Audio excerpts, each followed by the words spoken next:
Video کے نیچے subscribe کے بٹن پہ کلک کریں، بیل کے آئیکن پہ کلک کیجئے تاکہ ہر نئی ویڈیو کی نوٹیفیکیشن آپ کو مل جائے۔ جو حضرات سنتوں سے فارغ ہو چکے ہیں وہ قریب ہو کر بیٹھیں، اور جو قرآن پڑھنا جانتے ہیں وہ قرآن لے کر بیٹھیں۔ آج آپ کے سامنے 27واں پارہ سورہ رحمان، اس کی تفسیر انشاءاللہ ہونے والی ہے۔ سب سے پہلے قرآن کریم کی کچھ آیتوں کی تلاوت ہوگی۔ سورۃ الرحمن مدنیہ۔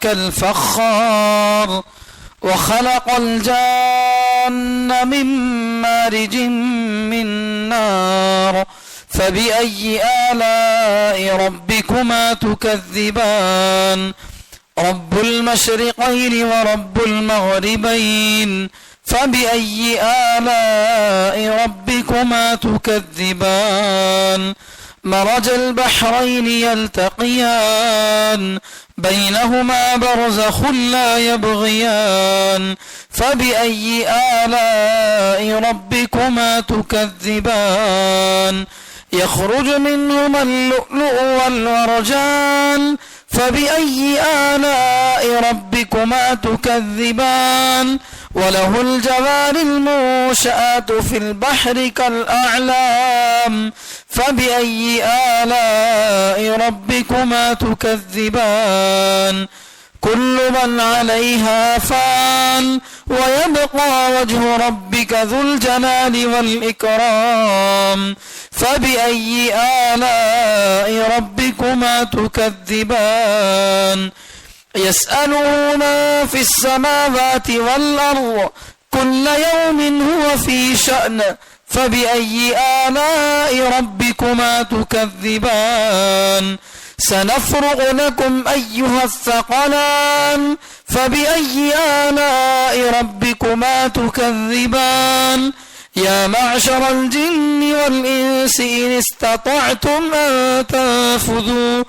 أن تنفذوا من أقطار السماوات والأرض فانفذوا لا تنفذون إلا بسلطان فبأي آلاء ربكما تكذبان يرسل عليكما شواظ من نار ونحاس فلا تنتصران فبأي آلاء ربكما تكذبان صدق اللہ العظیم۔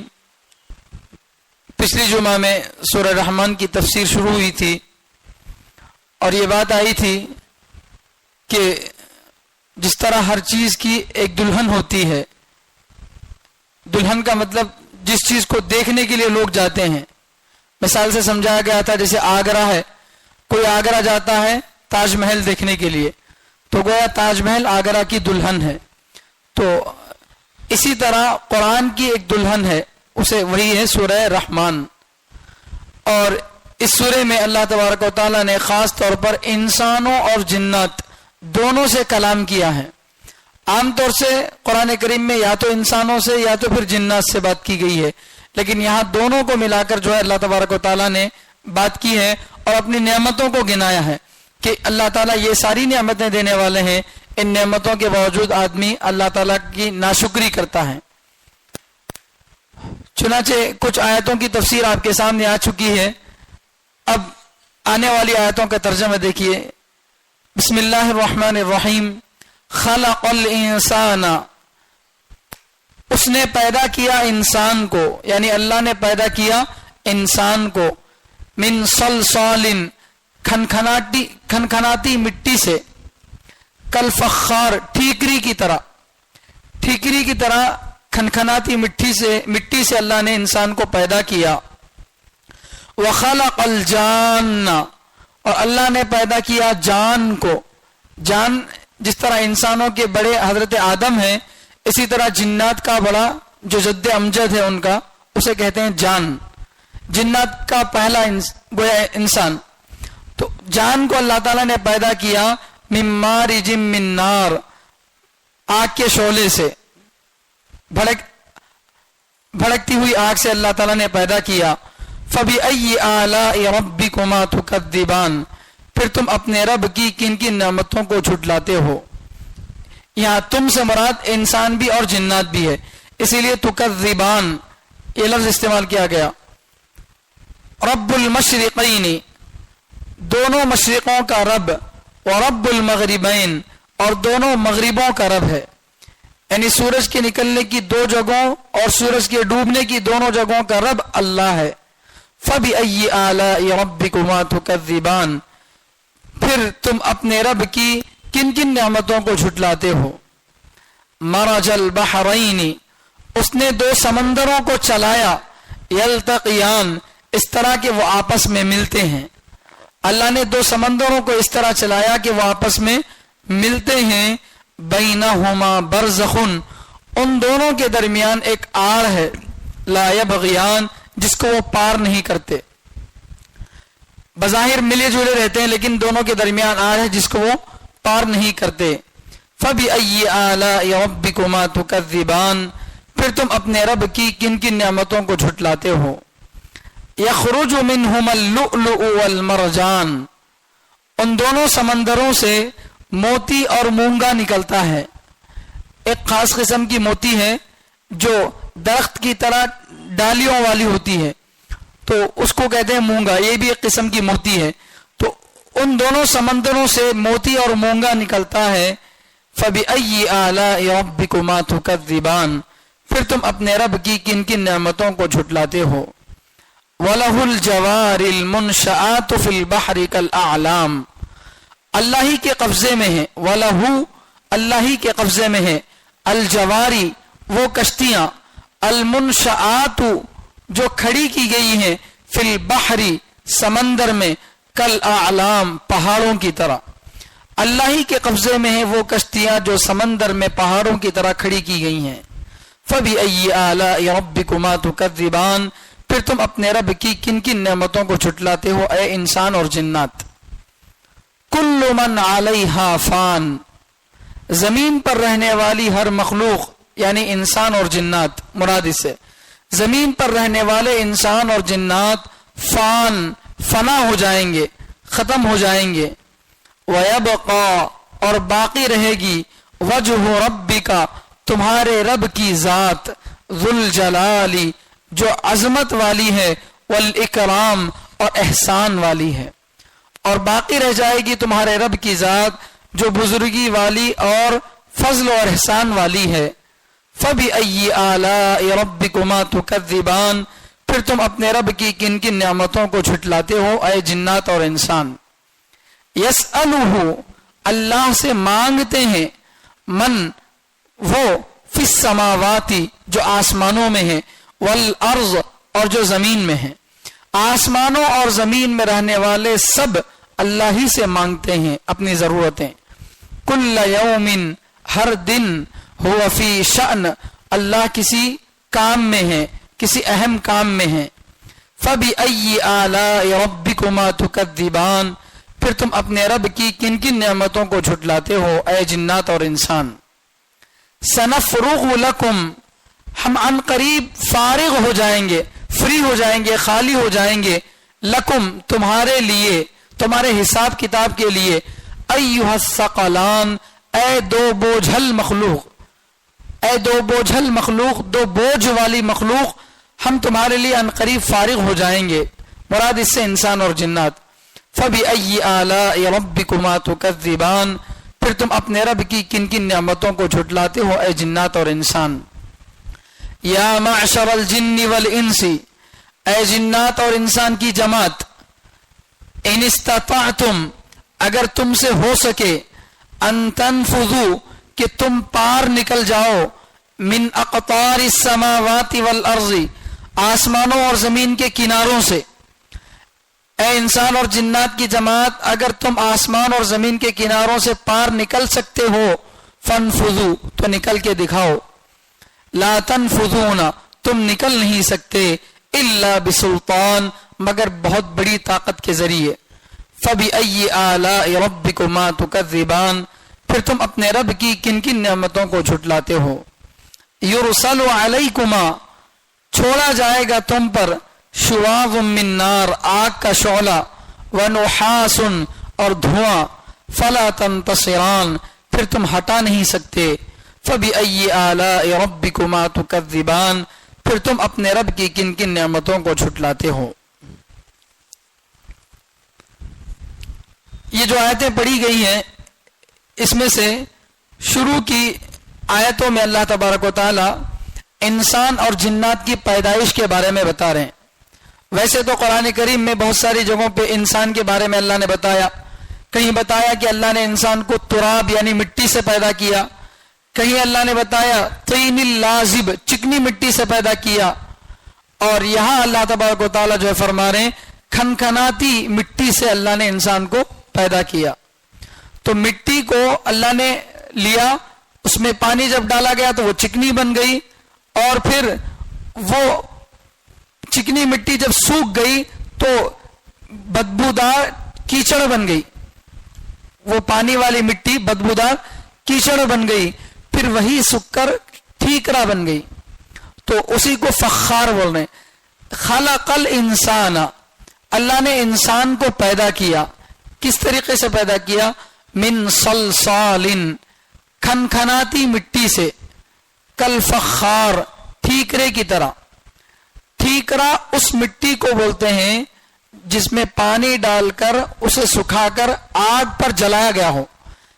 آگ پر جلنے کے بعد مٹی بہت مضبوط ہو جاتی ہے, جیسے اینٹ وہ بھی اصل میں مٹی سے بنتی ہے, اس کو جب آگ میں جلایا جاتا ہے تو بہت مضبوط بن جاتی ہے.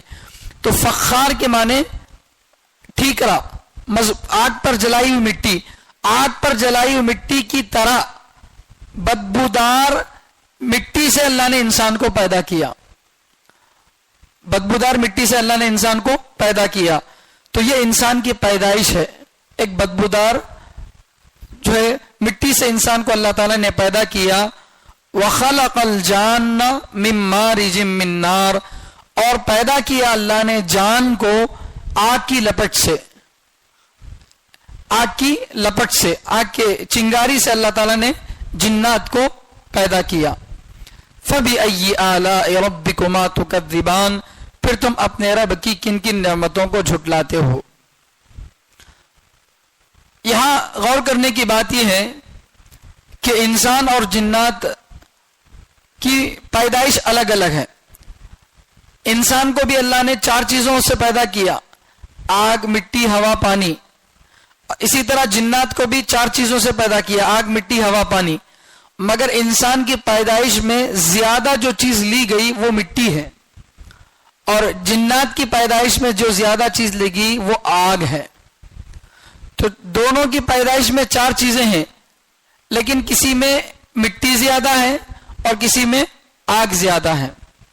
اور مٹی انسان کے اندر زیادہ ہونے کی وجہ سے انسان کے مزاج میں تواضع, عاجزی زیادہ ہوتی ہے.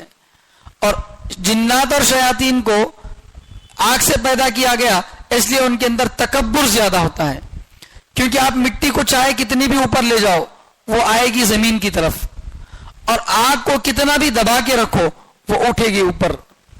تو یہ جو جس چیز سے اللہ نے انسان کو پیدا کیا وہ خوبی انسان کے اندر آتی ہے. ہر انسان کے اندر عاجزی والی خوبی ہوتی ہے, اور ہر جن کے اندر استعلاء اور تکبر والی خوبی ہوتی ہے. تو اللہ تعالیٰ یہاں جو ہے فرما رہے ہیں ان دونوں کو ہم نے پیدا کیا. تو ظاہر میں دیکھا جائے تو انسان کمزور ہے جنات کے مقابلے میں, اس لیے کہ انسان کو جو ہے جن تو دیکھ سکتا ہے مگر انسان جن کو نہیں دیکھ سکتا, عام انسان نہیں دیکھ سکتے. اسی طرح انسان بالکل باریک چیز سے نہیں بنا ہے, انسان جہاں چاہے گھسنا چاہے نہیں گھس سکتا, کیونکہ انسان کی پیدائش میں زیادہ کون سی چیز ہے؟ مٹی. مٹی ہر جگہ گھس نہیں سکتی, لیکن جنات کی پیدائش میں آگ کو لیا گیا, اور آگ ایسی ہے کہ ہر چیز کے اندر گھس جاتی ہے. اسی لیے جنات جو ہے ہر جگہ چلے جاتے ہیں, انسان ہر جگہ نہیں جا سکتا.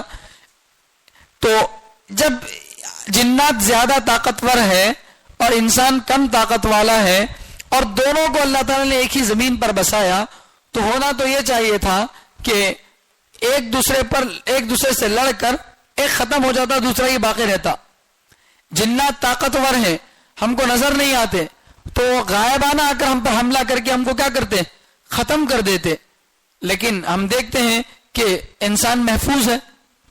کبھی کبھار ایک آدھ ایسا واقعہ ہوتا ہے کہ کوئی جن جو ہے کسی انسان پر حملہ کر دیا, لیکن اس کے خلاف بھی تو ہوتا ہے کہ کوئی انسان کسی جن کو قبضے میں لے لیا, تو وہاں سے اگر اٹیک ہوتا ہے تو انسان بھی کیا کرتا ہے, اس کو پکڑ لیتا ہے. یہ ایک عام بات سے ہٹ کر ہے, لیکن عام طور سے یہ دونوں آپس میں لڑتے نہیں ہیں, حالانکہ ایک دوسرے کے مقابلے میں اپوزٹ ہیں. تو دو الگ الگ مخلوقوں کو اللہ نے زمین پر بسایا, پھر بھی یہ دونوں جو ہے رہ رہے ہیں ایک ساتھ. تو کیسے رہ رہے ہیں, یہ اللہ کی شان ہے. اس کو سمجھانے کے لیے اللہ تعالیٰ دو چیزوں کو مثال کے طور پر بتا رہے ہیں کہ جس طرح سے دو مشرق اور دو مغرب ہیں, ان دونوں کا پیدا کرنے والا بھی کون ہے, اللہ ہے. اسی طرح آگے اللہ مثال دے رہے سمندروں کی. جس طرح سمندر ایک میٹھا اور ایک کھارا ہوتا ہے, میٹھا اور کھارا سمندر بعض جگہ مل کر چلتے ہیں ایک ساتھ, لیکن میٹھا پانی کھارے میں نہیں ملتا, کھارا پانی میٹھے میں نہیں ملتا. مل کر چل رہے ہیں لیکن ایک دوسرے کا اثر نہیں چل رہا. تو جس طرح یہ دو چیزیں ایک ساتھ رہ کر بھی ایک دوسرے پر غالب نہیں آ رہے, اسی طرح انسان اور جنات بھی دنیا میں ایک ساتھ رہ کر ایک دوسرے پر غالب نہیں آ رہے, کیونکہ اللہ تعالیٰ نے اس طرح کا نظام بنا دیا انسانوں کی حفاظت کا کہ اگر جنات ان پر حملہ کرنا چاہے تو حملہ نہیں کر سکتے. تو اللہ تعالیٰ جو ہے انسان کی پیدائش کے بارے میں جو بتا رہے ہیں, یہ حقیقت میں نعمت ہے کہ اللہ تعالیٰ ہم کو ہماری پیدائش کے بارے میں بتا رہے ہیں کہ انسان کو کس چیز سے پیدا کیا گیا, انسان کی اصلیت کیا ہے. کتنے لوگ ایسے ہیں جن کو اپنی پیدائش کے بارے میں نہیں معلوم. وہ لوگ جس مذہب کو فالو کرتے ہیں وہ مذہب ان کو نہیں بتاتا کہ ان کی پیدائش کیسے ہوئی اور کس مقصد سے ہوئی, ان کو کرنا کیا ہے, کوئی چیز ان کو نہیں معلوم. اس لیے وہ لوگ کیا کرتے ہیں, دنیا کے اندر شراب اور زنا کو اپنا مقصد بنا لیتے ہیں. تقریباً رمضان سے کچھ مہینے پہلے موسیٰ مسجد کے اندر ایک بڑے بزرگ آتے, حضرت مولانا طلحہ صاحب نقشبندی. انہوں نے وہاں ایک بہت اچھی بات بتائی تھی. وہ بات یہ تھی کہ قرآن کریم انسان کی پیدائش کو بھی بتاتا ہے کہ انسان کیسے پیدا ہوا, اور پھر انسان کی زندگی گزارنے کا طریقہ بھی بتاتا ہے, چھوٹے سے چھوٹا طریقہ بھی بتاتا ہے. پھر انسان کو جانا کہاں ہے, منزل کیا ہے, وہ بھی بتاتا ہے. اس کے برخلاف دوسرے مذاہب یہ وضاحت نہیں کرتے. اس کی مثال حضرت نے دی تھی, جیسے کوئی آدمی رات میں گھر میں سویا, صبح جب اس کی آنکھ کھلی تو وہ ایک تیز رفتار ٹرین کے اندر ہے, اور ٹرین کے سارے دروازے ساری کھڑکیاں بند ہیں, صرف ایک چھوٹا سا سوراخ کھلا ہے جس سے وہ جھانک کر دیکھ رہا ہے کہ باہر ہریالی ہے یا باہر سے کچھ چیزیں نظر آ رہی ہیں. لیکن اس کو اس سوراخ سے یہ نہیں معلوم ہو رہا کہ میں کس گاؤں میں ہوں, یہ ٹرین کہاں سے نکلی, کہاں جا رہی ہے, اب فی الوقت کہاں ہے, یہ کون سی ٹرین ہے. تو ایسا آدمی ٹرین میں اگر ہو تو وہ کتنا پریشان ہوگا. اسے یہ نہیں معلوم کہ یہاں ٹرین میں اس کو کون لایا, اور یہ ٹرین کہاں سے نکلی, اور یہ کہاں جائے گی, اب کہاں ہے, اس سے باہر نکلنے کا طریقہ کیا ہے, کچھ بھی اس کو نہیں معلوم. تو وہ آدمی جس طرح سے پریشان ہوتا ہے, ایک کافر بھی اسی طرح سے اپنی زندگی میں پریشان ہوتا ہے, کیونکہ اس کو نہیں معلوم کہ اچھے کام کر کے جنت میں جانا ہے اور اللہ کو پانا ہے, آخرت ہے, جنت ہے, دوزخ ہے, یہ ساری چیزیں اس کو نہیں معلوم. اس کے لیے وہ تیاری نہیں کرتا. جو کچھ ہے وہ دنیا ہے, اس لیے دنیا میں حلال حرام کوئی تمیز کرے بغیر ان کی جو ہے یہ کرتا ہے, یہیں پر وہ اپنی خوشیاں منا لیتا ہے. اور جب زندگی کے اندر عمر اس مرحلے کو پہنچ جاتی ہے کہ آدمی عیش و آرام کے قابل نہیں رہتا, پھیپھڑے خراب ہو جاتے ہیں, شراب پینے کے قابل نہیں ہوتے, آدمی کی طاقت کمزور ہو جاتی ہے, زنا کرنے کے قابل نہیں ہوتا, تو پھر ایسا آدمی خودکشی کر کے مر جاتا ہے. کیوں؟ اس لیے کہ اس کو اپنی زندگی کا مقصد نہیں معلوم. لیکن اس کے برخلاف انسان ہے, انسان کو اللہ تبارک و تعالیٰ نے اس کی زندگی کا مقصد بھی بتایا, اس کی ابتدا بھی بتائی, اس کی انتہا کو بھی بتایا. تو اللہ تعالیٰ یہاں پر انسان کی پیدائش کے بارے میں بتا رہے ہیں. اور جنات کو کس طرح سے پیدا کیا, آگ کی لپیٹ سے پیدا کیا. پھر تم اپنے رب کی کن کن نعمتوں کو جھٹلاتے ہو اے جنات اور انسان. تو یہ اللہ تعالیٰ کی نعمت ہے کہ اللہ نے ہم کو اس طرح سے پیدا کیا. تو اس لیے اللہ تعالیٰ نعمت ذکر کرنے کے بعد سوال کر رہے ہیں. رب المشرقین, اللہ تعالیٰ دو مشرقوں کا رب ہے, ورب المغربین, اور دو مغربوں کا رب ہے. دو مشرق اور دو مغرب کے معنی کیا؟ مشرق کے معنی سورج نکلنے کی جگہ، مغرب کے معنی سورج ڈوبنے کی جگہ. تو گرمی کے دنوں میں سورج الگ جگہ سے نکلتا ہے، سردی کے دنوں میں سورج الگ جگہ سے نکلتا ہے، اس اعتبار سے دو مشرق ہوئے. اسی طرح گرمی کے دنوں میں الگ جگہ ڈوبتا ہے اور سردی کے دنوں میں الگ جگہ ڈوبتا ہے، تو یہ دو مغرب ہوئے. تو دو مشرق اور دو مغرب ہیں. اس کے باوجود دو مشرق اور دو مغرب ہونے کے باوجود سورج کے ڈوبنے میں کوئی اختلاف نہیں ہوتا کہ دو دو جگہ ڈوبنا ہے، دو دو جگہ سے نکلنا ہے، کہاں سے نکلے کہاں سے نہ نکلے، اس میں کوئی کنفیوژن نہیں ہوتا، اپنی جگہ برابر کام ہوتے رہتا ہے. اسی طرح انسان اور جنات دونوں زمین پر ہیں، ان کا آپس میں کوئی ایک دوسرے پر بغاوت نہیں ہوتی، یہ بالکل چلتے رہیں گے دنیا میں. فَبِأَيِّ آلَاءِ رَبِّكُمَا تُكَذِّبَانِ، پھر تم اپنے رب کی کن کن نعمتوں کو جھٹلاتے ہو. تو یہ سورج کا نظام گرمیوں میں اس طرح سے اور سردیوں میں اس طریقے سے، یہ اللہ تعالیٰ کی بہت بڑی نعمت ہے. اگر دنیا میں صرف سردی ہی سردی رہتی تو انسان جو ہے پریشان ہو جاتا، اور اگر صرف گرمی ہی گرمی رہتی تو بھی انسان پریشان ہو جاتا. اللہ تعالیٰ نے نظام ایسا بنایا کہ کچھ دنوں میں سردی کچھ دنوں میں گرمی، اور پھر پورا 24 گھنٹہ سردی کا نہیں، پورا 24 گھنٹہ گرمی کا نہیں، دن کا کچھ حصہ ٹھنڈا تو کچھ حصہ گرم. اللہ نے اس طریقے کا جو نظام بنایا ہے یہ اللہ کی بہت بڑی نعمت ہے. تو نعمت کو ذکر کرنے کے بعد اللہ پوچھ رہے ہیں فَبِأَيِّ آلَاءِ رَبِّكُمَا تُكَذِّبَانِ، پھر تم اپنے رب کی کون کون سے نعمتوں کو جھٹلاتے ہو اے جنات اور انسان. تو یہ وہ نعمتیں ہیں جن کی طرف عام طور سے ہمارا ذہن نہیں جاتا کہ یہ بھی اللہ کی نعمت ہے کیا. ہم نعمت کھانا پینا گھر انہی چیزوں کو سمجھتے ہیں، لیکن یہ جو کائنات کا نظام ہے، دنیا کو چلانے کا جو نظام ہے، یہ اصل نعمت ہے. تو اللہ تعالیٰ ایسی نعمتوں کو یہاں پر جو ہے ذکر کر رہے ہیں. اسی طرح دوسری مثال دے رہے ہیں مرج البحرین، اللہ نے دو سمندروں کو چلایا، یلتقیان، وہ آپس میں ملتے ہیں. کھارا سمندر اور میٹھا سمندر دونوں کو اللہ نے چلایا. دنیا میں دونوں طرح کے سمندر موجود ہیں، لیکن وہ دونوں بعض جگہ کیا ہوتے ہیں مل جاتے ہیں، لیکن ظاہری اعتبار سے ملتے ہیں. بینہما برزخ لا یبغیان، ان کے درمیان ایک ایسا پردہ ہے، ایسی آڑ ہے جس کو وہ پار کر کے نہیں جاتے. آپ یوٹیوب پہ سرچ کر کے دیکھ لیں، بہت ساری جگہوں پہ ایسے سمندر ہیں جہاں دونوں جگہ کا پانی ملتا ہے، اس کا کلر الگ اس کا کلر الگ، یہ میٹھا ہے یہ کھارا ہے، لیکن ایک درمیان میں ایک جگہ آ کر رکتے ہیں اور پانی تو ایک دوسرے میں ملنے والا ہوتا ہے، لیکن اس کے باوجود وہ پانی ایک دوسرے میں نہیں ملتا. درمیان میں کوئی لوہے کی دیوار ہے نہیں ہے، آپ اندر ہاتھ ڈال کے دیکھو کوئی دیوار نظر نہیں آ رہی. تو آڑ ہے مگر ہم کو نظر نہیں آ رہی. اور سمندر جیسے تیز رفتار پانی کو اور اتنے برسوں سے اللہ تعالیٰ نے اس آڑ کو رکھا، وہ آڑ نظر بھی نہیں آ رہی، تو یہ اللہ کی نعمت نہیں ہے؟ یقینا اللہ کی نعمت ہے. کھارے پانی کا سمندر بڑا ہوتا ہے، زیادہ کھارے پانی کا سمندر ہوتا ہے، میٹھے پانی کا سمندر کم ہوتا ہے.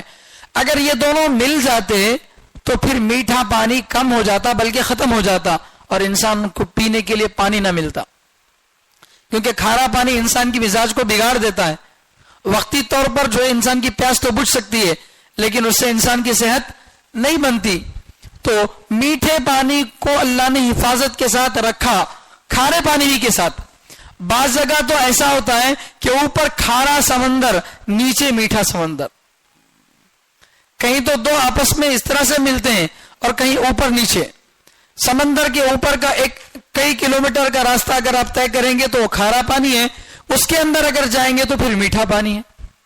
تو یہ جو درمیان میں آڑ ہے دو سمندروں کے درمیان، یہ اللہ کی قدرت کی نشانی ہے اور یہ اللہ کی نعمت ہے میرے اور آپ کے لیے.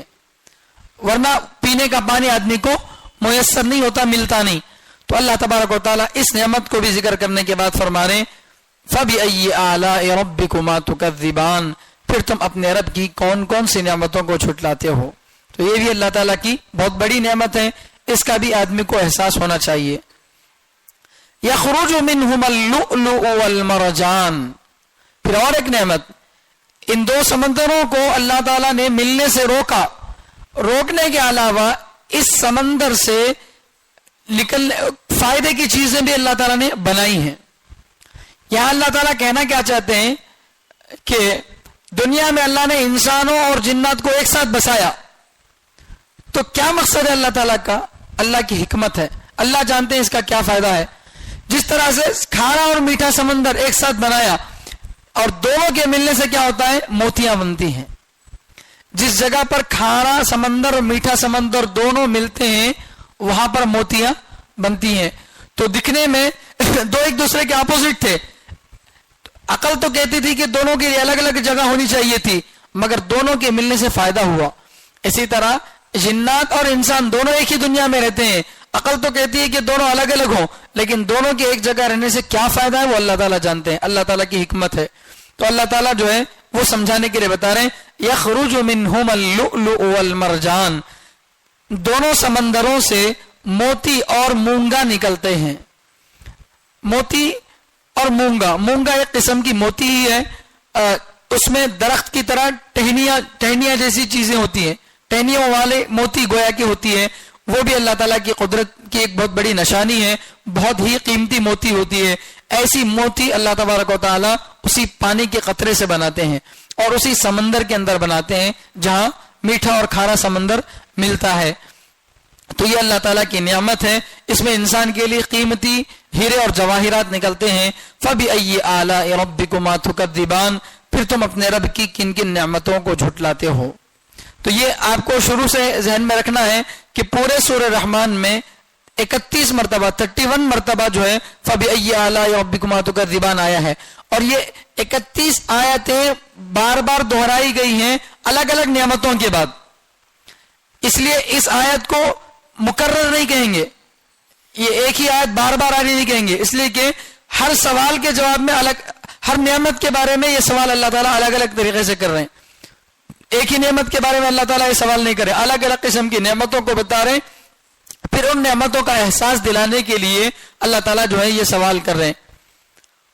اور آگے اور ایک مثال جو ہے اللہ تعالیٰ سمجھا رہے ہیں وَلَهُ الْجَوَارِ الْمُنْشَآتُ فِي الْبَحْرِ كَالْأَعْلَامِ، دنیا میں انسان اور جنات مل کر رہ رہے، تو انسان کے کمزور ہونے کی وجہ سے وہ ختم ہو جانا چاہیے تھا، لیکن پھر بھی انسان دنیا میں باقی ہے، اپنی طاقت کے ساتھ باقی ہے۔ وہ کس کے کنٹرول سے چل رہا ہے؟ جنات کی طاقت زیادہ ہے، مگر اس کے باوجود انسان بھی اپنی جگہ صحیح سالم ہے۔ تو یہ کس کا کنٹرول ہے؟ تو یہ اللہ تعالیٰ کا کنٹرول ہے۔ اللہ تعالیٰ نے اس مخلوق کو کنٹرول میں رکھا، فرشتوں کے ذریعے سے اللہ نے انسانوں کی حفاظت کی۔ اسی لیے اللہ کے نبی صلی اللہ علیہ وسلم فرماتے ہیں کہ آدمی جب پیشاب یا پاخانے کو جائے تو دعا پڑھ کے جائے، اس لیے کہ وہاں پر جنات اور شیاطین ہوتے ہیں جو انسان کے بدن سے کھیلتے ہیں۔ تو اگر ہم دعا پڑھ کے جاتے ہیں تو جس طرح ہم ان کو نہیں دیکھ سکتے وہ بھی ہم کو نہیں دیکھ سکتے دعا پڑھ کے جانے کی وجہ سے۔ تو بہرحال یہ جو ہے انسان کو اللہ تعالیٰ نے دنیا میں رکھا اور انسان کی حفاظت اللہ تعالیٰ نے کی۔ کیسے کی؟ ایک مثال اللہ تعالیٰ سمجھا رہے ہیں کہ جس طرح سمندر میں ایک معمولی چیز بھی گرتی ہے، بالکل ہلکی چیز بھی اگر سمندر میں گرتی ہے تو وہ ڈوب جاتی ہے، کیونکہ پانی کسی بھی چیز کو اپنے اندر لے لیتا ہے۔ لیکن ہزاروں ٹنوں کا وزن اٹھانے والی کشتی وہ سمندر کے سینے پر تیرتی ہے۔ یہ کیسے تیرتی ہے؟ وَلَهُ، اللہ ہی کے قبضے میں ہے، وہ کشتیوں کا کنٹرول اللہ کے قبضے میں ہے، اس لیے وہ ہزاروں ٹنوں کا وزن لینے کے باوجود بھی پانی میں نہیں ڈوبتی۔ اس کے برخلاف ایک معمولی چیز بھی اگر آپ سمندر میں ڈال دو، ایک سوئی ڈال دو سمندر میں جس کا وزن کشتی کے مقابلے میں کچھ بھی نہیں ہے، وہ وزن اگر ڈال دو، معمولی سی سوئی ڈال دو، وہ سمندر کے اندر چلی جاتی ہے۔ تو اس چیز کا ڈوبنا، اس کا نہ ڈوبنا، ایک اس کا قبضہ ہے، ایک اس کی قدرت ہے، اللہ کی قدرت ہے۔ جس طرح سمندر ڈوبنے والی چیز میں بھی کشتیوں کو اللہ نے حفاظت سے رکھا، اسی طرح انسان کو اللہ نے جنات کے ہونے کے باوجود حفاظت سے رکھا ہے۔ وَلَهُ، اللہ ہی کے کنٹرول میں ہے، الجواری، وہ کشتیاں، المنشآت فی البحر، جو سمندر میں کھڑی کی گئی ہیں، کالاعلام، پہاڑوں کی طرح۔ تو پہاڑوں کی طرح بول کر یہ سمجھانا چاہ رہے ہیں اللہ تعالیٰ کہ بڑی بڑی کشتیاں، پہلے زمانے میں بڑی کشتیاں جس میں 100 آدمی 200 آدمی سوار ہو سکتے تھے، لیکن آج کے زمانے کی کشتیاں تو ایسی ہیں جس میں باقاعدہ کرکٹ گراؤنڈ ہے، جس میں ایئرپورٹ ہے اور جس کے اندر ساری نعمتیں ہیں، ایک گویا چھوٹا سا شہر موجود ہے سمندر کے اندر، اتنا وزندار شہر، اتنی وزندار کشتی، وہ پانی کے سینے پر تیرتی ہے، ڈوبتی نہیں ہے. تو یہ اللہ کی قدرت ہے، یہ اللہ کی نعمت ہے. اگر یہ نظام اللہ تعالیٰ دنیا میں نہیں رکھتے، آج دنیا کا جو سب سے بڑا ٹرانسپورٹ ہے وہ سمندر کے ذریعے سے ہوتا ہے، کشتیوں کے ذریعے سے ہوتا ہے. آپ ٹرین جو بڑی گاڑی ہے اس سے بہت زیادہ پانی نہیں لا سکتے، ٹرین سے تو بڑی کوئی اور چیز نہیں ہے، ہوائی جہاز میں اتنا زیادہ وزن آ نہیں سکتا.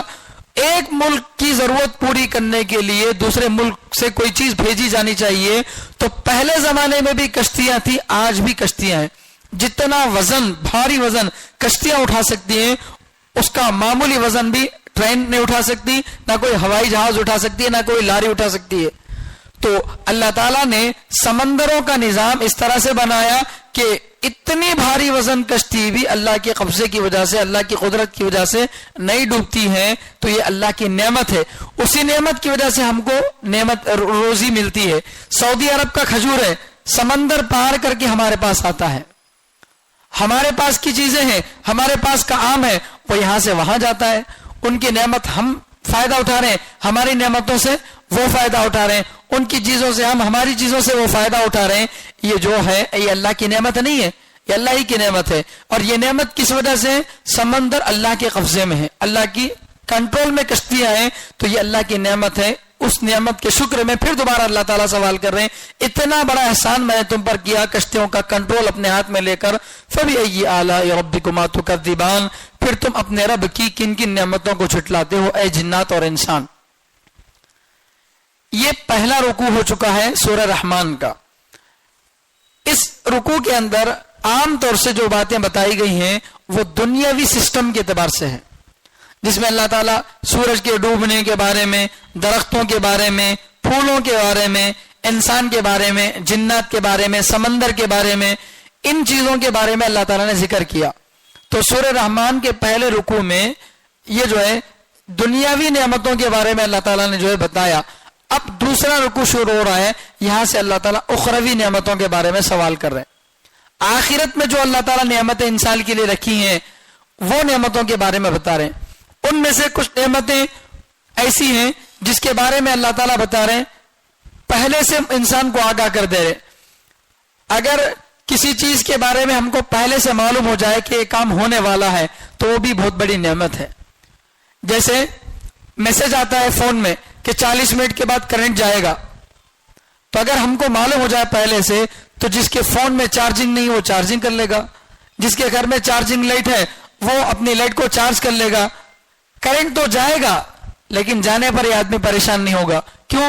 مصیبت کا اگر پہلے سے علم ہو تو وہ مصیبت زیادہ بھاری نہیں ہوتی، اچانک آنے والی مصیبت ہی بھاری ہوتی ہے. اور مصیبت کا پہلے سے علم ہو تو اس کی تلافی ہو سکتی ہے، اس سے بچنے کی صورتیں اختیار کی جا سکتی ہیں. لیکن اگر مصیبت کا پہلے سے علم نہ ہو تو اس سے بچ بھی نہیں سکتے اور بچنے کی کوئی کوشش بھی ہم کر نہیں سکتے. تو اللہ تعالیٰ اس دوسرے رکوع کے اندر آخرت سے متعلق نعمتیں بتا رہے ہیں، اور ان میں سے اکثر نعمتیں وہ ہیں جو اللہ تعالیٰ آگے آنے والی چیزوں کے بارے میں بتا رہے ہیں کہ اگر تم میری ناشکری کرو گے تو تم کو یہ عذاب ہوگا، تم کو یہ عذاب ہوگا. تو پہلے سے اللہ تعالیٰ نے بتا دیا کہ یہ کریں گے تو یہ عذاب ہوگا. آدمی کو پہلے سے دنیا میں جس وقت توبہ کا دروازہ کھلا ہے تب دنیا میں انسان کو معلوم ہو گیا کہ یہ کام نہیں کرنا ہے، اس کا یہ انجام ہے، یہ کام کرنا ہے، اس کا یہ ثواب ملے گا. پہلے سے اگر آدمی کو معلوم ہو جائے تو پھر وہ بھی بہت بڑی نعمت ہے. ایگزام کا پیپر پہلے ہی لیک ہو گیا، اب ایگزام ہال میں بیٹھو، کوئی پریشانی کی بات ہے؟ کوئی پریشانی کی، سارے سوال تو پہلے لیک ہو گئے.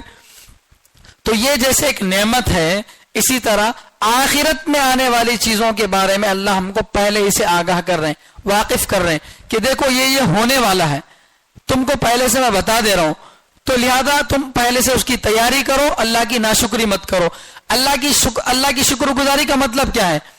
اللہ پر ایمان لانا، یہ اللہ کی سب سے بڑی شکر گزاری ہے. اللہ نے ہم کو پیدا جس مقصد سے کیا ہے اس مقصد کے لیے اپنے آپ کو استعمال کرنا، یہی اللہ کی سب سے بڑی شکر گزاری ہے.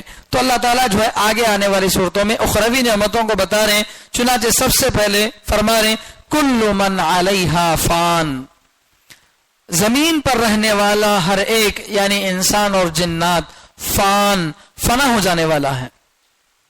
زمین پر رہنے والا ہر انسان اور جن فنا ہونے والا ہے. یا تو قیامت کے وقت فنا ہو جائے گا یا پھر اس کی ذات ہی فنا ہونے والی ہے. کوئی انسان دنیا میں ہمیشہ رہنے کے لیے نہیں آیا، کتنا ہی طاقتور ہو، کتنا ہی مالدار ہو، انسان ہو یا جنات ہو، ہر ایک کو موت آنا ہے اور ایک دن دنیا سے جانا ہے. تو اللہ تعالیٰ فرما رہے کل من علیہا فان، ہر انسان اور جنات دنیا میں فنا ہونے والا ہے.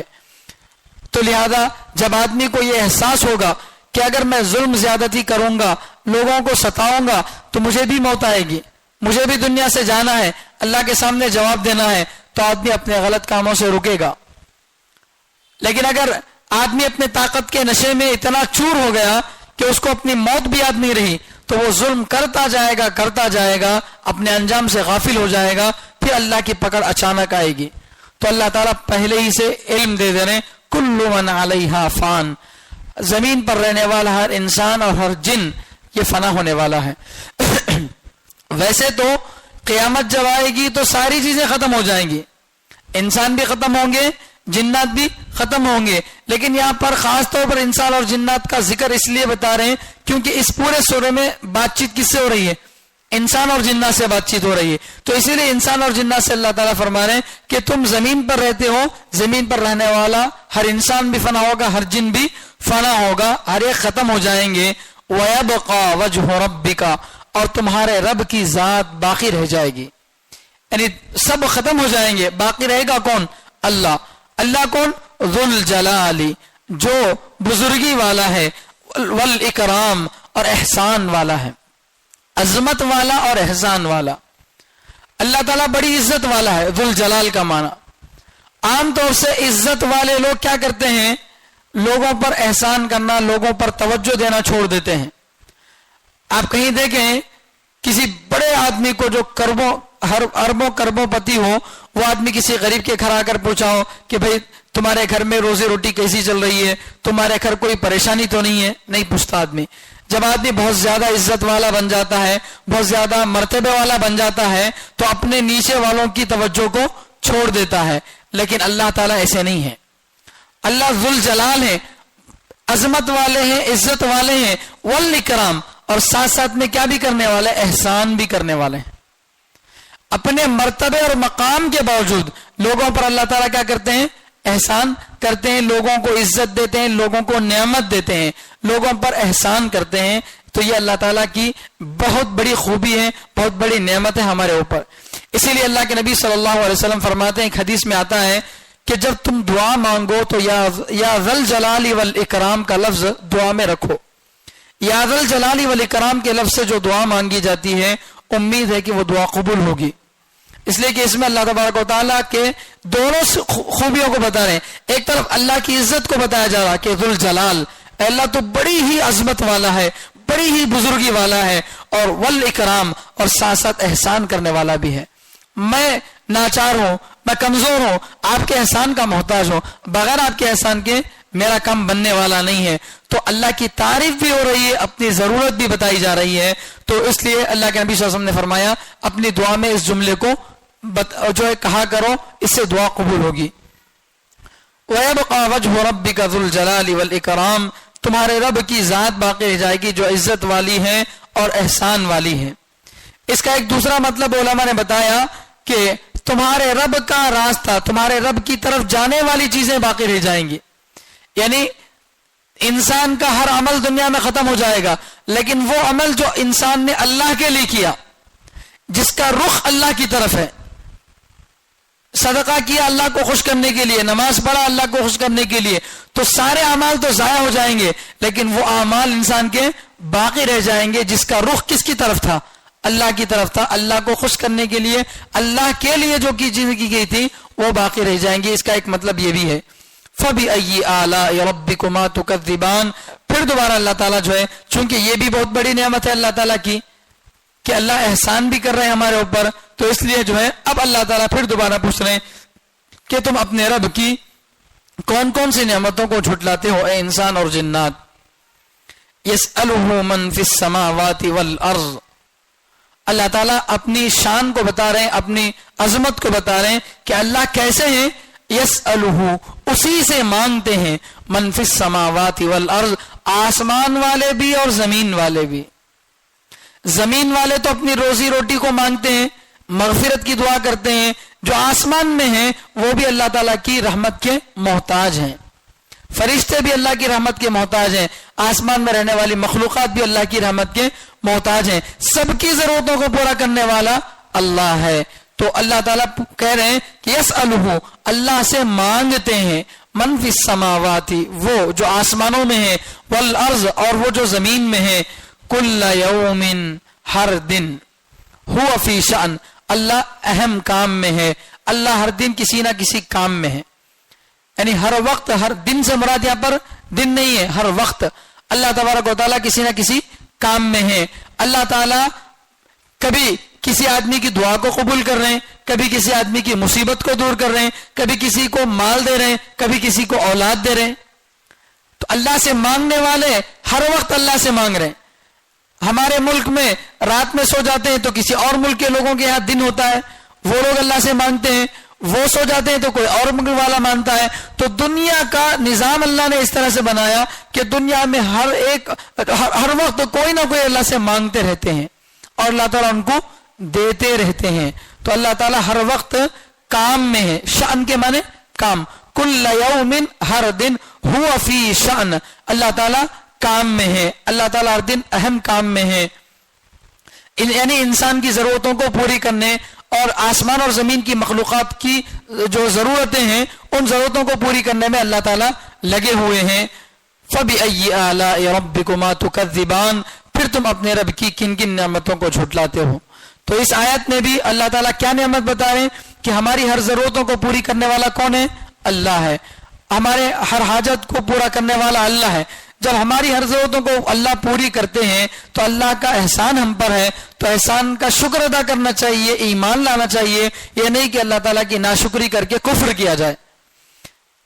پھر آگے اللہ تعالیٰ فرما رہے ہیں کہ اللہ تعالیٰ ہر دن کسی نہ کسی کام میں ہے، لیکن ایک دن آئے گا جس دن اللہ تعالیٰ ایک ہی کام کریں گے، ایک کام کے لیے فارغ ہو جائیں گے. وہ کون سا کام ہے؟ وہ کون سا دن ہے؟ قیامت کا دن. دنیا میں اللہ تعالیٰ لوگوں کے سوالات بھی سن رہے ہیں، لوگوں کی دعائیں بھی سن رہے ہیں، ان کو پورا بھی کر رہے ہیں. لیکن یہ جو نظام ہے وہ ایک وقت کے لیے ہے. جب دنیا ختم ہو جائے گی اب کوئی دعا مانگنے والا نہیں، کسی کی دعا قبول ہونے کا سوال نہیں. اب جو کچھ دنیا میں کیا گیا تھا اس کا بدلہ دینے کا دن ہے. تو اب ایک اللہ تعالیٰ کے لیے ایک کام رہ جائے گا، کیا؟ جزا اور سزا، بدلہ دینا اور سزا دینا. تو اللہ تعالیٰ اس دن کے بارے میں بھی انسان سے فرما رہے ہیں سنفرغ لکم، ہم عن قریب تمہارے لیے فارغ ہو جائیں گے، ہم فری ہو جائیں گے. ایھا الثقلان، اے دو بوجھل مخلوق. اس آیت کو سمجھنے کی ضرورت ہے. یہاں اللہ تعالیٰ فارغ ہو جائیں گے، فری ہو جائیں گے کا مطلب کیا؟ یعنی اللہ تعالیٰ بیک وقت دو کام نہیں کر سکتے اس لیے اللہ تعالیٰ ایک کام سے فری ہو جائیں گے، ایسا نہیں ہے. اللہ تعالیٰ بیک وقت سارے کام کر سکتے ہیں اور ہر کام 100% صحیح کر سکتے ہیں. انسان بیک وقت دو جگہوں پہ اپنی توجہ نہیں رکھ سکتا. اللہ تعالیٰ ہر وقت اپنی توجہ ہر جگہ برابر رکھتے ہیں. لیکن اللہ تعالیٰ یہاں پر یہ جو کہہ رہے ہیں کہ ہم تمہارے لیے فارغ ہو جائیں گے، فری ہو جائیں گے، یہ ہم کو سمجھانے کے لیے ہے، ہم کو سمجھانے کے لیے، کیونکہ قرآن انسانوں کو سمجھانے کے لیے اتارا گیا ہے. یا اللہ تعالیٰ مثال کے طور پر سمجھا رہے ہیں کہ جس طرح دنیا میں کوئی آدمی کسی کام میں مصروف ہو اور گھر سے بلا رہے ہیں تو کیا بولتے ہیں؟ ٹھہر ٹھہر آؤ تو ذری دیر میں. تو یہ بولنے کا مطلب کیا ہوتا؟ یعنی میں پوری توجہ دوں گا، پوری توجہ دوں گا. آدمی جب اپنی پوری توجہ کسی چیز کی طرف کرنا چاہتا ہے تو باقی کاموں سے کیا ہو جاتا ہے؟ فری ہو جاتا ہے، باقی کاموں سے الگ تھلگ ہو جاتا ہے. تو اللہ تعالیٰ اس سے سمجھانا ہم کو یہ چاہ رہے ہیں کہ جس طرح انسان اپنی توجہ ایک طرف کرنے کے لیے فارغ ہو جاتا ہے، میں بھی فارغ ہو جاؤں گا. اگرچہ اللہ تعالیٰ بیک وقت دو کام کر سکتے ہیں لیکن ہم کو سمجھانے کے لیے بتا رہے ہیں کہ اللہ تعالیٰ سنفرغ لکم، ہم تمہارے لیے فارغ ہو جائیں گے، فری ہو جائیں گے، اب تمہارا جزا اور سزا کا، دنیا میں جو اچھے کام کیے تھے یا برے کام کیے تھے ان کا بدلہ ملے گا۔ ایھا الثقلان، اے دو بوجھل مخلوق، انسان اور جنات اس سے مراد ہیں۔ بوجھل مخلوق، بوجھل مخلوق کیا معنی؟ کیا؟ بوجھ اٹھانے والی، وزن دار، قیمتی۔ وزن کے اعتبار سے ظاہری وزن مراد نہیں ہے، ورنہ پہاڑوں کا وزن انسان اور جنات سے کئی گنا زیادہ ہے، آسمانوں کا اور زمین کا وزن اس سے کہیں زیادہ ہے۔ اللہ تعالیٰ انسان اور جنات کو بوجھل مخلوق بول رہے ہیں۔ یہاں بوجھ سے مراد وہ چیز جس کی قیمت ہوتی ہے، قیمت والی چیز کو کیا بولتے ہیں؟ وزن۔ ارے اس کی زبان میں بہت وزن ہے بولتے ہیں، اس کی بات میں بہت وزن ہے، تو مطلب کیا؟ کلو کے اعتبار سے وزن مراد نہیں ہے، یعنی اس کی بات کی بہت زیادہ قیمت ہے۔ تو کسی چیز کی قیمت کو بتانے کے لیے کیا استعمال کیا جاتا ہے؟ وزن کا لفظ استعمال کیا جاتا ہے۔ تو ایھا الثقلان، اے دو وزن والی مخلوق، اے دو قیمتی مخلوق۔ قیمتی مخلوق کیوں کہہ رہے ہیں؟ اس لیے کہ مکلف مخلوق یہ دو ہیں جن کو اللہ تعالیٰ نے کرنے کا بھی حکم دیا، نہ کرنے کا بھی حکم دیا، کچھ چیزوں کے کرنے کا حکم دیا، کچھ چیزوں سے بچنے کا حکم دیا، اور کرنے نہ کرنے کا اختیار بھی دیا، کرنے نہ کرنے کا اختیار بھی دیا۔ تو یہ دو مخلوق ہیں مکلف، ان پر بہت بڑی ذمہ داری ہے، تو اس لیے اللہ تعالیٰ جو ہے ان کو بوجھل مخلوق کہہ رہے ہیں۔ تو بوجھل مخلوق سے انسان اور جنات مراد ہیں۔ اللہ ان کے بارے میں کہہ رہے ہیں کہ ہم تمہارے لیے فارغ ہو جائیں گے عن قریب۔ عن قریب سے مراد کب؟ قیامت کے دن۔ لیکن قیامت کو اللہ تعالیٰ کیا بول رہے ہیں؟ عن قریب بول رہے ہیں۔ تو کیا کل قیامت آئندہ شمع آنے والی ہے؟ نہیں۔ اللہ کا عن قریب کا مطلب وہ 1000 سال ہو سکتا ہے، کیونکہ آخرت کا ایک دن دنیا کے دن کے مقابلے میں 1000 سال کے برابر ہے، وہاں ایک دن یا 1000 سال کے برابر ہے۔ تو اس لیے جو ہے وہ اللہ تعالیٰ عن قریب بول رہے ہیں، تو ہو سکتا ہے 1000 سال بھی ہو، 2000 سال بھی ہو۔ تو عن قریب ہم تمہارے لیے فارغ ہو جائیں گے۔ فَبِأَيِّ آلَاءِ رَبِّكُمَا تُكَذِّبَانِ، پھر تم اپنے رب کی کن کن نعمتوں کو جھٹلاتے ہو۔ تو اللہ تعالیٰ یہاں پر کون سی نعمت بتائے جس کے بارے میں اللہ سوال کر رہے ہیں؟ عام طور سے یہ جو سوال ہے فَبِأَيِّ آلَاءِ رَبِّكُمَا تُكَذِّبَانِ، کسی نعمت کو ذکر کرنے کے بعد اللہ تعالیٰ کر رہے ہیں۔ تو اس آیت میں کیا نعمت بیان کی گئی کہ ہم تمہارے لیے فارغ ہو جائیں گے؟ وہ نعمت کیا ہے؟ جیسے بتایا گیا کہ فیوچر کے بارے میں اللہ تعالیٰ پہلے سے بتا دے رہے ہیں، فیوچر کے بارے میں اللہ تعالیٰ پہلے سے بتا رہے ہیں کہ یہ ہونے والا ہے، تو اس کا پہلے سے علم اگر آدمی کو ہو جائے گا تو تیاری کرے گا اس کے مطابق، اور پھر اپنے برے انجام سے بچ سکے گا۔ یہ بھی اللہ کی نعمت ہے کہ وقت سے پہلے اللہ تعالیٰ نے بتا دیا۔ اگر پہلے سے نوٹس نہ دی جائے، اچانک سے حملہ کر دیا جائے، تو یہ جو ہے بہت بڑی مصیبت ہے۔ اس لیے اللہ تعالیٰ پہلے نوٹس دے دے رہے ہیں اور بتا دے رہے ہیں کہ کیا ہونے والا ہے۔ پھر آگے اللہ تبارک و تعالیٰ جنات اور انسان سے اب یہاں خاص طور پر دونوں کو ملا کر صاف الفاظ میں خطاب کر رہے ہیں۔ یا معشر الجن والانس، اے جنات اور انسان کی جماعت، اے جنات اور انسان کی جماعت، ان استطعتم ان تنفذوا من اقطار السماوات والارض فانفذوا۔ یہاں اس آیت میں اللہ تعالیٰ یہ فرمانا چاہ رہے ہیں کہ جب قیامت کا دن آئے گا، بدلے کا دن، تو اچھے آدمی کو اچھے کام کا بدلہ ملے گا اور برے آدمی کو اس کے برے کام کی سزا ملے گی۔ دنیا کے اندر کسی قیدی کو جیل میں ڈالا جاتا ہے تو وہ قیدی جیل سے بھاگ جاتا ہے، مضبوط سے مضبوط جیل کو بھی توڑ کر جانے والے لوگوں کے ریکارڈ ہیں، کالے پانی سے بھاگنے والے لوگوں کے بھی ریکارڈ ہیں۔ ایسے جیل جہاں سے بھاگنا بظاہر ناممکن ہے لیکن وہاں سے بھی بھاگنے والے ہیں، کیونکہ یہ جیل انسانوں کے بنائے ہوئے ہیں، لیکن ایک جیل اللہ کا بنایا ہوا ہے، قیامت کا میدان۔ کل قیامت کے میدان میں جب سارے انسانوں کو اللہ تبارک و تعالیٰ جمع کریں گے تو زمین کے چاروں طرف گول دائرے میں اللہ تعالیٰ فرشتوں کے لشکر کو بھیج دیں گے۔ اگر کوئی بھاگنا چاہے گا بھی میدان حشر سے بھاگ نہیں سکے گا، ہر طرف اللہ تعالیٰ کا پہرا ہوگا، فرشتوں کا پہرا ہوگا۔ اللہ تعالیٰ اس سے سمجھانا یہ چاہ رہے ہیں کہ دیکھو کل قیامت کا دن جو آئے گا وہ بڑی مصیبت کا دن ہوگا، اس دن اپنے برے انجام سے بھاگ نہیں سکتے۔ اللہ نے اگر تمہارے لیے جہنم کا فیصلہ کر دیا تو پھر جہنم سے بھاگ نہیں سکتے۔ اس کو سمجھانے کے اللہ تعالیٰ بتا رہے ہیں کہ دیکھو تم دنیا میں ابھی بھی زندہ ہو، تمہارے پاس پاور ہے، آخرت کے میدان میں تو آدمی پوری طرح سے بے بس ہوتا ہے، لیکن ابھی دنیا میں تمہارے پاس ٹیکنالوجی ہے، تمہارے پاس وقت ہے، تمہارے پاس صلاحیتیں ہیں، سب کچھ تمہارے پاس موجود ہے، لیکن ان صلاحیتوں کو استعمال کر کے کوئی آدمی 7 آسمان سے باہر نکل کے دکھائے، کوئی آدمی 7 زمین پار کر کے دکھائے، کوئی پار کر سکتا ہے؟ نہیں کر سکتا۔ راکٹ میں جاتے ہیں نا، وہ آسمان کے قریب تک بھی نہیں جا سکتے۔ ہاں ایک وقت تھا جب انسان بھی 7 آسمانوں کے پار جا سکتا تھا، جنات بھی جا سکتے تھے، جیسے ہم سب کے باپ حضرت آدم علیہ السلام، وہ کہاں تھے دنیا میں آنے سے پہلے؟ جنت میں تھے، اور جنت 7 آسمانوں کے بعد ہے، تو وہاں انسان تھے۔ اور اسی طرح ان کو بہکانے کے لیے جو ابلیس گیا تھا وہ بھی جنت میں گیا تھا، جنت میں جا کر بہکایا تھا، تو اس کی بھی پہنچ کہاں ہو گئی تھی؟ 7 آسمانوں کے پار ہو گئی تھی۔ لیکن جب اللہ تعالیٰ نے حضرت آدم علیہ السلام کو زمین پر بھیج دیا، اب کسی انسان کی پہنچ اوپر نہیں ہے۔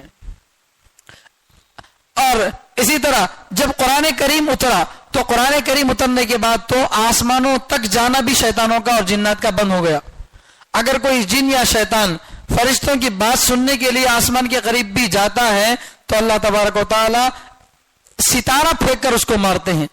شہاب ثاقب، قرآن کریم میں اس کے بارے میں لفظ استعمال ہوتا ہے، کبھی ستارہ ٹوٹ کر گرتا ہوا دکھتا ہے تو اللہ تعالیٰ وہ جو ہے کسی جنات کو مارنے کے لیے ستارے کو پھینکتے ہیں، اور وہ ستارہ اس کو فالو کرتا رہتا ہے یہاں تک کہ اس کو جلا کر راکھ کر دیتا ہے۔ تو اگر کوئی آدمی یا کوئی جن، پہلی بات تو اس کے اندر طاقت ہی نہیں ہے کہ وہ آسمان اور زمین کی حدود سے باہر نکل جائے، اگر کوئی نکلنے کی کوشش کرتا بھی ہے بالفرض ہونے والا نہیں ہے، اگر سپوز مان بھی لیا جائے تو اللہ تعالیٰ سسٹم ایسا بنائے کہ چاروں طرف فرشتوں کا پہرا ہے، اور اللہ تعالیٰ ایک ستارہ پھینک کر ماریں گے جس سے جن ختم ہو جائے گا، جل کر راکھ ہو جائے گا، یا پھر اللہ تعالیٰ دھوئیں کا عذاب بھیجیں گے، آدمی کا دم گھٹ کر مر جائے گا۔ تو اللہ تعالیٰ دنیا کے اندر انسان سے چیلنج کر رہے ہیں، انسان سے بھی جنات سے بھی، اور سب سے پہلے چیلنج جنات سے کر رہے ہیں۔ یا معشر الجن، اے جنات کی جماعت، والانسی، اور انسانوں کی جماعت، ان استطعتم، اگر تم کر سکو، ان تنفذوا من اقطار السماوات والارض، کہ تم آسمان اور زمین کی باؤنڈریاں پار کر کے جا سکو، فانفذوا، تو پار کر کے دکھاؤ۔ تو اللہ تعالیٰ جنات سے کہہ رہے ہیں، انسان کے مقابلے میں جنات کے پاس طاقت زیادہ ہے، وہ آسمان کے قریب تو کم سے کم جا سکتے ہیں، ان سے اللہ تعالیٰ کہہ رہے ہیں کہ آسمان کے قریب نہیں، آسمان پار کر کے دکھاؤ۔ پار کر سکتے ہو؟ نہیں پار کر سکتے۔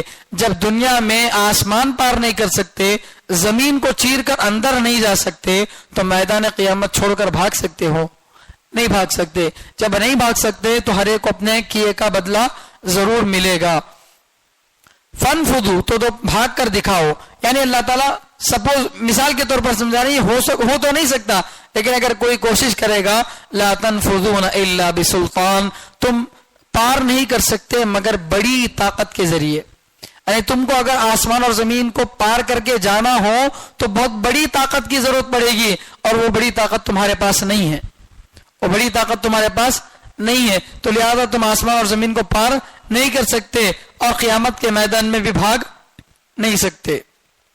فَبِأَيِّ آلَاءِ رَبِّكُمَا تُكَذِّبَانِ، پھر تم اپنے رب کی کن کن نعمتوں کو جھٹلا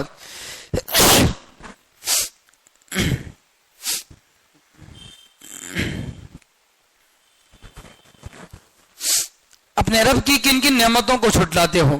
تو یہ بھی اللہ تعالیٰ کی نعمت ہے۔ یہاں پر بھی اللہ تعالیٰ نے آنے والے مشکل حالات کا پہلے سے علم دے دیا کہ جس طرح دنیا میں انسان کا آسمان اور زمین کے دائرے سے باہر جانا ناممکن ہے، اسی طرح کل قیامت کے دن میدان سے بھاگنا بھی ناممکن ہے۔ آدمی کو جب معلوم ہو جائے گا تو پھر اس کو کم سے کم نیک اعمال کی طرف رغبت ہوگی کہ جب وہاں بھاگنے کا کوئی راستہ نہیں ہے، بچنے کا کوئی راستہ نہیں، کوئی سفارش کرنے والا نہیں ہے، تو کیا کر لیں؟ ہم اعمال کر لیں۔ اس طرح سے اللہ تعالیٰ ترغیب دے رہے ہیں اور سمجھا رہے ہیں انسان کو، تو لہذا یہ بھی اللہ کی نعمت ہے۔ اس نعمت کے بارے میں بھی اللہ تعالیٰ پوچھ رہے ہیں، فَبِأَيِّ آلَاءِ رَبِّكُمَا تُكَذِّبَانِ، تم اپنے رب کی کن کن نعمتوں کو جھٹلاتے ہو۔ يُرْسَلُ عَلَيْكُمَا شُوَاظٌ مِّن نَّارٍ وَنُحَاسٌ فَلَا تَنْتَصِرَانِ، تم پر چھوڑا جائے گا، تم دونوں پر یعنی انسان اور جنات پر چھوڑا جائے گا شُوَاظٌ مِّن نار، آگ کا شعلہ، تم دونوں پر آگ کا شعلہ چھوڑا جائے گا، وَنُحَاسٌ اور دھواں چھوڑا جائے گا۔ شواز ایسے آگ کے شعلے کو بولتے ہیں جس میں کوئی دھواں نہ ہو، خالص دہکتی ہوئی آگ کا شعلہ چھوڑا جائے گا، پھینک کر مارا جائے گا۔ اور نحاس اس دھوئیں کو بولتے ہیں جس میں معمولی سی چنگاری بھی نہ ہو۔ آگ ہوتی ہے تو دھواں کم ہوتا ہے، آگ اگر ہوتی ہے تو دھواں تھوڑا کم ہوتا ہے، لیکن آگ بجھ جائے تو دھواں ہی دھواں زیادہ ہوتا ہے۔ تو اللہ تعالیٰ دو طرح کا عذاب بتا رہے ہیں، ایک فائرنگ والا عذاب جس کو کہہ رہے ہیں شواظ من نار، آگ کا شعلہ اللہ تعالیٰ جو ہے برسائیں گے، ونحاس اور آکسیجن والا عذاب، دھوئیں کا عذاب، اس قدر اللہ تعالیٰ کی طرف سے دھواں بھیجا جائے گا، وہ دھواں بادل کی طرح سایہ کرے گا، ایسا لگے گا وہ دھواں گویا کہ بادل بن گیا۔ تو ایسا دھواں اللہ تعالیٰ بھیجیں گے اور اس کے ذریعے سے انسان کو عذاب میں گرفتار کریں گے۔ فلا تنتصران، لہذا تم ان کو ہٹا نہیں سکتے، آگ کے عذاب کو بھی نہیں ہٹا سکتے، دھوئیں کے عذاب کو بھی ہٹا نہیں سکتے جب تمہارے اندر یہ طاقت نہیں ہے۔ فَبِأَيِّ آلَاءِ رَبِّكُمَا تُكَذِّبَانِ، تم اپنے رب کی کون کون سی نعمتوں کو جھٹلاتے ہو؟ تو یہ ساری نعمتیں ہیں جن کو اللہ تبارک و تعالیٰ ایک ایک کر کے پوچھ رہے ہیں کہ یہ سب اللہ تعالیٰ کی نعمتیں، دنیاوی نعمتوں کو بتا دیا، اب آخرت میں آنے والے کچھ اعمال کو بتاتے ہوئے یہاں تک بات آئی ہے۔ انشاءاللہ اس کے آگے کی آیتیں اگلی جمعہ کو بتائی جائیں گی۔ اللہ تعالیٰ سے دعا ہے کہ اللہ تعالیٰ ہم سب کو کہنے سننے سے زیادہ عمل کرنے کی توفیق عطا فرمائے۔ اللہ تعالیٰ آخرت کی تیاری ہم کو وقت سے پہلے کرنے کی توفیق عطا فرمائے۔ سبحان اللہ و بحمدہ، سبحانک اللہم و بحمدک، ونشہد ان لا الہ الا انت، ونستغفرک ونتوب الیک۔